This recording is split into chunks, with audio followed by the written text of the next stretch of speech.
7 ರಾಜ್ಯಗಳ 13 ಕ್ಷೇತ್ರಗಳಲ್ಲಿ ನಡೆದ ವಿಧಾನಸಭಾ ಉಪಚುನಾವಣೆಯಲ್ಲಿ ಇಂಡಿಯಾ ಕೂಟದ್ದೇ ಮೇಲುಗೈ. ಅಂಬಾನಿ ಪುತ್ರನ ಮದುವೆಯಲ್ಲಿ ಗಣ್ಯಾತಿ ಗಣ್ಯರ ಸಮಾಗಮ, ಹೊತ್ತಿ ಉರಿದ ಕೆಮಿಕಲ್ ಫ್ಯಾಕ್ಟರಿ, ತಪ್ಪಿದ ಭಾರೀ ಅನಾಹುತ.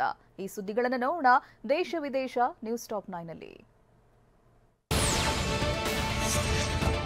ಲೋಕಸಭಾ ಚುನಾವಣೆ ಬಳಿಕ ನಡೆದ ಬೈ ಎಲೆಕ್ಷನ್ ಚುನಾವಣಾ ಫಲಿತಾಂಶ ಹೊರಬಿದ್ದಿದೆ.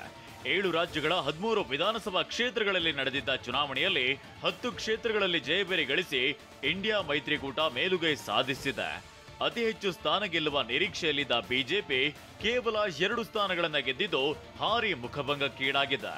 ಓರ್ವ ಪಕ್ಷೇತರ ಅಭ್ಯರ್ಥಿ ಕೂಡ ಗೆಲುವಿನ ನಗೆ ಬೀರಿದ್ದಾರೆ. 7 ರಾಜ್ಯಗಳ 13 ವಿಧಾನಸಭೆಗಳಿಗೆ ನಡೆದ ಉಪಚುನಾವಣೆಯಲ್ಲಿ ಪಶ್ಚಿಮ ಬಂಗಾಳದಲ್ಲಿ 4ಕ್ಕೆ 4 ಕ್ಷೇತ್ರಗಳನ್ನ ಟಿಎಂಸಿ ವಶಕ್ಕೆ ಪಡೆದಿದೆ. ಇತ್ತ ಹಿಮಾಚಲ ಪ್ರದೇಶ 2, ಉತ್ತರಾಖಂಡ್ 2, ಪಂಜಾಬ್ 1, ತಮಿಳುನಾಡು 1 ಕ್ಷೇತ್ರಗಳಲ್ಲಿ ಇಂಡಿಯಾ ಒಕ್ಕೂಟ ಗೆಲುವಿನ ನಗೆ ಬೀರಿದೆ.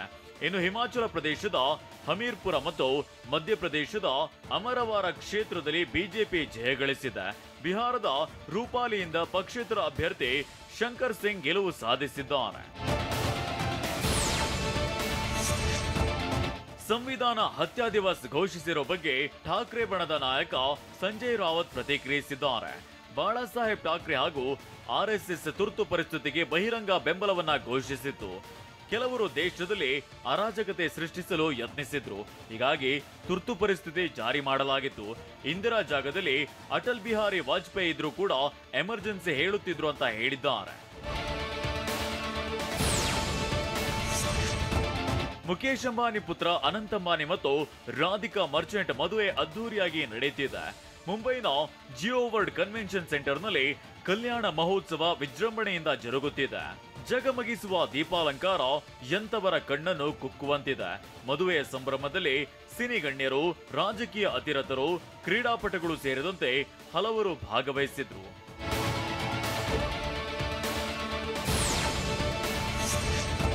ಅನಂತ್ ಅಂಬಾನಿ ಮತ್ತು ರಾಧಿಕಾ ಮರ್ಚೆಂಟ್ ಮದುವೆ ಸಂಭ್ರಮದಲ್ಲಿ ಇಡೀ ಸಿನಿಮಾ ರಂಗವೇ ಭಾಗಿಯಾಗಿದೆ.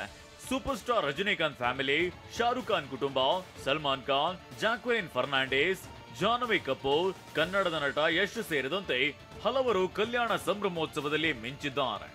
ಕ್ರಿಕೆಟ್ ದೇವರು ಸಚಿನ್ ತೆಂಡೂಲ್ಕರ್, ಕನ್ನಡಿಗ ಕೆಎಲ್ ರಾಹುಲ್, ಧೋನಿ, ಪಾಂಡ್ಯ, ಸೂರ್ಯಕುಮಾರ್ ಹಾಗೂ ಚಾಹಲ್ ದಂಪತಿ ಸೇರಿದಂತೆ ಹಲವರು ಅನಂತ ರಾಧಿಕಾಗೆ ವಿಶ್ ಮಾಡಿದ್ರು.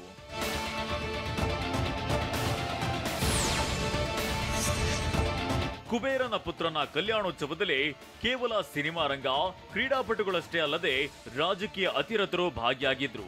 ಪ್ರಧಾನಿ ಮೋದಿ ಕೂಡ ವಿವಾಹ ಕಾರ್ಯಕ್ರಮದಲ್ಲಿ ಭಾಗಿಯಾಗಿ ವಧುವರರನ್ನ ಆಶೀರ್ವದಿಸಿದ್ರು.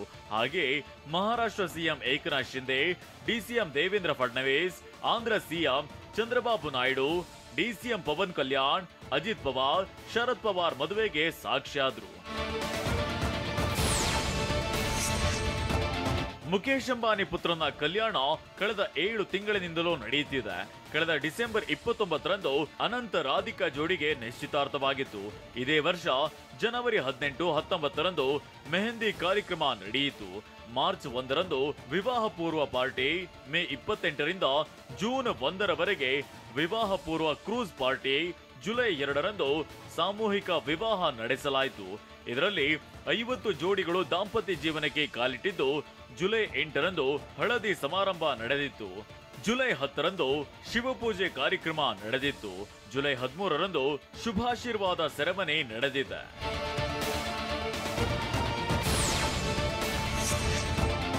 ಸಾವಿರಾರು ನಿರುದ್ಯೋಗಿ ಯುವಜನರು ಉದ್ಯೋಗ ನೀಡುವಂತೆ ತೆಲಂಗಾಣ ಸರ್ಕಾರದ ವಿರುದ್ಧ ಪ್ರತಿಭಟನೆ ನಡೆಸಿದ್ರು. ಹೈದರಾಬಾದ್ನ ಅಶೋಕನಗರದಲ್ಲಿ ಫಲಕಗಳನ್ನ ಹಿಡಿದು ಸರ್ಕಾರದ ವಿರುದ್ಧ ಆಕ್ರೋಶ ಹೊರಹಾಕಿದ್ರು. ತಡರಾತ್ರಿ ನಡೆದ ಧರಣಿಯಲ್ಲಿ ಗ್ರೂಪ್ 2 ಡಿಎಸ್ಸಿ ಹುದ್ದೆಯ ಆಕಾಂಕ್ಷಿಗಳು ಭಾಗಿಯಾಗಿದ್ರು.